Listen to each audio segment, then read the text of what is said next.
The Yellow Book of Brechenwold by Strom, published by Lamentations of the Flame Princess. Now, when I was first getting into D&D, it happened because I was a huge Tolkien fan, and because of the way I talked, somebody suggested, well, maybe you should try playing Dungeons & Dragons. And looking at the early Dungeons & Dragons, it's pretty clear that I'm not the only Tolkien fan from that era. It influenced a lot of D&D. Tolkien gave us elves, dwarves, and halflings as the main races, half-orcs, rangers, a lot of other things. It was a huge influence. So it's really surprising to me that as the new generations come along, that Harry Potter has not had a bigger effect on the way people play tabletop role-playing games and the expectations the players have. So let's see what the back cover says. Wizards are not wise. If you enter the halls of Brechenwold School for tricky use, expecting to catch the winds of magic in your sails, and harness them under the guidance of master navigators, guess again. The winds are hurricane gales, and as for the navigators, well, they're looking out for themselves. Let us hope that your puny vessel can weather the storm. The most help you can expect from the professors is the odd tip-off about what can be found in the murky depths below the castle or its enchanted wooded environs. And pray you do not upset the schemes. Wizards are not wise. The Yellow Book of Brechenwold is a campaign supplement for Lamentations of the Flame Princess and other tabletop role-playing games. It answers the question, what if Jack Vance wrote Harry Potter as a sequel to T.H. Weisz's The Once and Future King? So that gives you a clue about what this is about. It's red on the inside here. And it came with a yellow ribbon here. Some nice yellow pages, lots of stuff. So here's the game world. This was given to Lamentations to publish complete. Well, art, layout, everything. Just here you go. Publish this. Now lots of interest. Here's the actual school next to a lake, and there's lots of interesting things around there. My players didn't explore every single thing. They didn't explore, like, for example, I never went to this village down here. I had set Dynamic Lighting on Explorer mode, so once they uncovered something, it would stay uncovered, but they didn't want to explore everything for some reason. So, yeah.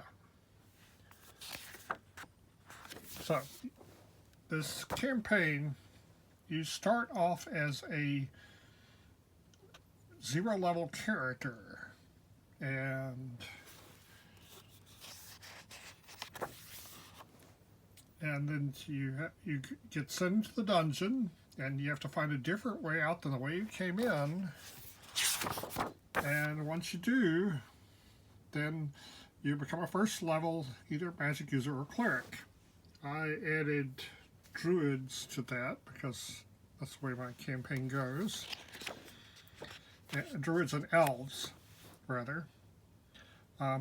Players had to start off as 0-level humans, elves, or Colfetch.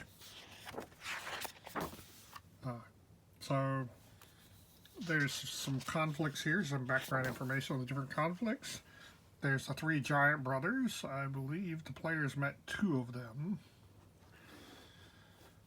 The Merry Band of All Authority, kind of Robin Hood group. And here's the school campaign structure. So the way it works is you're a student, you take classes, but we don't role play the classes.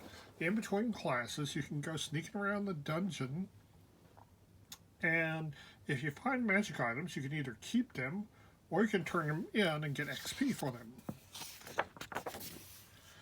So here's something about the teachers. Now, I teach certain classes here. This one only teaches for fourth-year students. It's a 4-year program. Now, the way I did this is I homebrewed that if you take a particular teacher's class, then at the end of a term, you can write a particular spell into your spell book. And when they first signed up for their first term, they didn't know they didn't know that. They didn't know what spells they could get, and they didn't even know what the classes were beyond the apprentice level. I hid them from them, so only the apprentice classes were available. And then as they went through, I would reveal stuff. You have to take 2 apprentice classes, or you have to take an apprentice class before you can take a journeyman class with that particular teacher, and you have to take a journeyman class before you can take a master level class. Now, some of these guys are clerics, and I made it so that if you took a class from the clerics, you could, instead of getting a spell in your spell book, you could get XP for taking a class. 1,000 for apprentice level classes, 2,000 for journeyman, and 3,000 for a master. And so, clerics would not accumulate a bunch of spells in their spell book, but they'd be able to level up. So, yeah. So here's more detail about them. Each of the teachers has secrets. And so if you take a particular person's class, then you get to learn some of their secrets. One of their secrets, and you can share them with your fellow players. So let's go back. Ambrosius, the headmaster.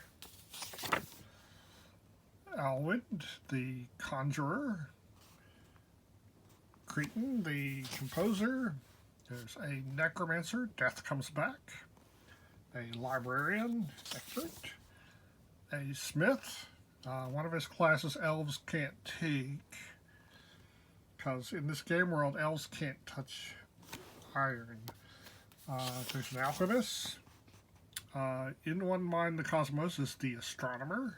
There's an enchantress, a naturalist, an herbalist. I had these give druid XP if you took their classes. The chronicler, the seer,